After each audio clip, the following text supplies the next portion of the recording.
في ايام بتصحى فيها تبقى مش قادر اصلا تعبر انا حاسس بايه، بس ببقى حاسس ان في حاجة مضايق منها ومش عارف اعبر، مش قادر امسكها بشكل واضح. حاجات حصلت زمان وجعتنا وخلتنا نوصل لمرحلة ان احنا اصلا في وجع فينا مش قادرين نكتشفه. طب وهي ايه اصلا الاسباب اللي توصلنا لكده؟ اول حاجة تراكم المشاعر القديمة، المشاكل والصعوبات اللي حصلت في حياتنا زمان اللي احنا فاكرين ان احنا نسيناها وحطينا عليها جبل من تراب، فاكرين ان احنا خلاص كده دفناها وهربنا. في الحقيقة هي مش كده، في الحقيقة هي موجودة بس كل شوية عمالة بتروج جبل اللي هو مشاعرنا. احنا حاسين ان في حاجة خلل، احنا مش مبسوطين، مش حاسس بشخصيتي اللي انا المفروض اكون عليها، لا انا في طاقة جوايا مش عارفة تطلع بسبب المشاعر اللي احنا مش عارفين اصلا نعبر عنها، بسبب من كتر ما احنا راكمناها بقيناش اصلا عارفين ان احنا هي في حاجة موجودة هنا اصلا احنا سيبناها زمان. للأسف هي موجودة، وده المفروض دورنا ان احنا نيجي نشيل، لان مفيش حد هيجي ويشيل الألم دوت، لان مفيش حد حاسس بينا اصلا غير ربنا. واحنا كل يوم بنصرخ بس حاسين ان احنا في مشكلة مش عارفين ايه هي اصلا، مش عارفين نعبر عنها. ايه اللي بيخلي تاني المشاعر دي تكون موجودة؟ مشاعر الكبت اللي بتحصل مع الوقت، ان في مواقف كتيرة انا بكون نفسي اعبر عنها، تحس ان هو ايه، انا بتكلمش ليه، ما بدافعش عن حقي ليه، حتة حقي ده واحس بالظلم او بالضغط او بالكبت او بالسجن النفسي طبعا. وصلنا لمرحلة ان انا حاسس بالخنقة ان انا ما دافعتش عن نفسي. هو بالمناسبة انا اصلا ما عنديش القدرة ان انا ادافع عن نفسي، فما ينفعش اروح الوم نفسي ان انا ما روحتش عملت حاجة ودافعت عنها. على فكرة حبيبي، انت اصلا ما كنتش عندك القدرة انك تكتشف ان ده وجع، مش انك ترد وانك تلوم نفسك. الموضوع كان ابسط بكده من كده بكتير، استضاعف مع الوقت بسبب ان احنا لو كنا في ساعتها حلينا كل دوت كان كل الخيوط دي اتشالت. بس مفيش حاجة مشيت بكل اللي فات دوت، في ثانية نقدر نفك حبل خيط، واحنا اللي هنسمح بكده بالمناسبة. حبل خيط من كل المشاكل وكل حاجة، هنشيل كل العقد دي بحبل خيط واحد. بس هنكمل ايه سبب مشاعرنا دي الاول. جزء كبير منها كمان ان احنا بنبقى عايشين حاجة وحياتنا وحقيقتنا حاجة تانية. ان انا ظاهر بشخصية بس انا عارف ان انا عكس الشخصية دي. الموضوع دوت بيوصلنا لارتباك وضيق وحزن مش طبيعيين، لان انا عارف ان انا شخص متصنع، ده مش انا. مثلا انا شخص اجتماعي في الحياة العامة، انا بحاول اكون اجتماعي، شخص بيحاول يكون عنده علاقات وبيجبر نفسه ان هو يكون عنده علاقات لانه فاكر ان هو اجتماعي، بس في الحقيقة واللي هو يمكن ما يعرفهاش، لان النقطة دي بيحصل فيها خلل كتير، ان احنا بنتقمص شخصية وما بنبقاش عارفين اصلا ان احنا متقمصين الشخصية دي اذا كان كويسة او وحشة. فبيحصل ايه؟ ان انا بكون عايز اعمل حاجة ومتقمص حاجة وشخصيتي ان انا اكون اجتماعي، بس في الحقيقة انا انطوائي. على مدار الوقت انا بحس ان في تقدم وانا بقيت اجتماعي، ويمكن دي تحصل، بس في نقطة بتوصل عندها يا جماعة ده مش انا مخنوق، دي مش حقيقتي، لا اما انا متصنع لا اما ده مش واقعي، انا عايز ارجع لشخصيتي انا. يمكن الظروف اجبرتني اكون شخصية انا مش عايزها، بس ده دورنا دلوقتي ان احنا نرجع كل حاجة لمكانها. يمكن احنا اصلا كنا محتاجين كده عشان شخصيتنا تتحسن. تحسن ايه؟ ده احنا كل حاجة حصلت فوصلتنا لضيق واكتئاب وحزن وضغط وابشع مشاعر عشناها في حياتنا كانت في الفترة دي. تيجي انت تقول لي ان هي كانت مشاعر حلوة، او يمكن كانت حلوة لينا لحياتنا، بأمارة ايه يعني؟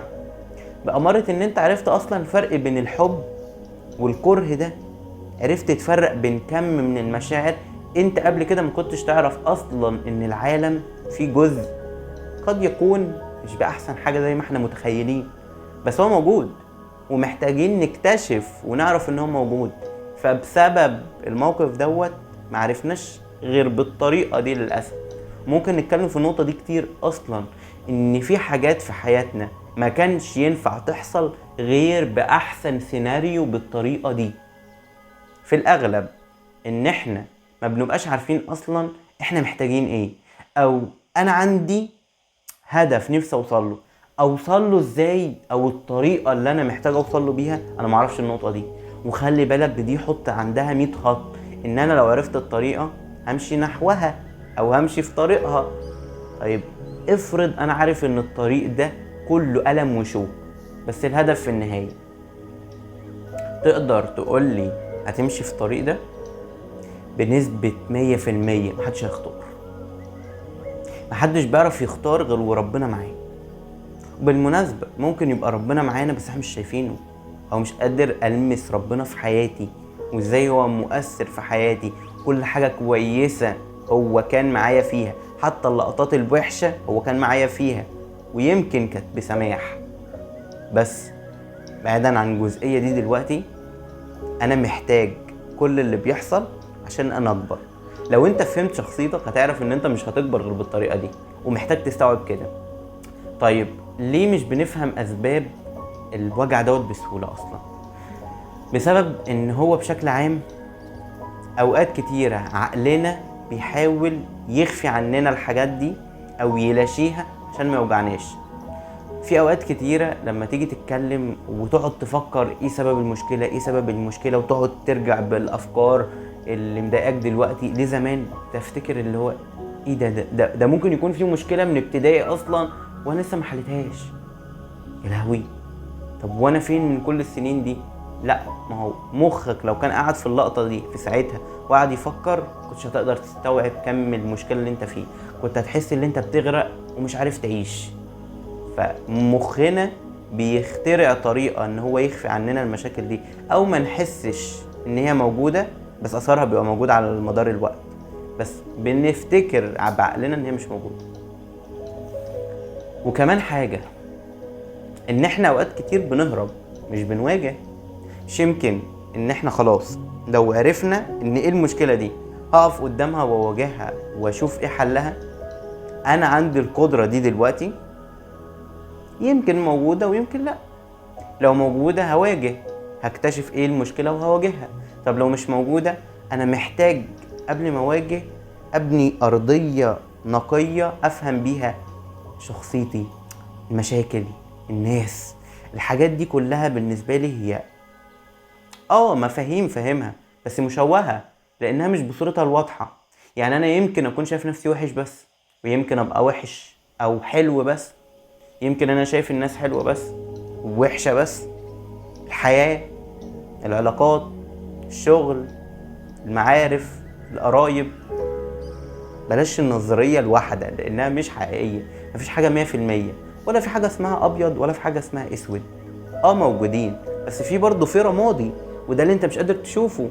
فدي نقطة احنا محتاجين نكتشفها برضو، ان احنا في ارضية وسط محتاجين نشوفها، عشان على الاقل لو بيضة ما نتأذيش لو حاجة جت وجعتنا، ولو سودة مش هنعرف نشوف اصلا، الطريق ضلمة. طيب نبدأ ازاي نفهم الوجع دوت؟ اسأل نفسي ايه اكتر حاجة لما بفتكرها احس ان في تقل جوايا؟ وعشان خاطري في اللقطة دي اكتب كل اللي انت عايزه براحتك، عبر، امسك ريكورد وسجله وقول كل اللي انت عايزه. امشي، كن في طريق لوحدك واقعد سجل كل اللي انت نفسك فيه في حد، عشان محدش يسمعك. بس طلع كل اللي جواك، طلع كل المشاعر دي، من ضيق، من الحزن، اكتشف ايه هي وطلع كل اللي جواك. ما تخافش من حد او تتكسف من نفسك.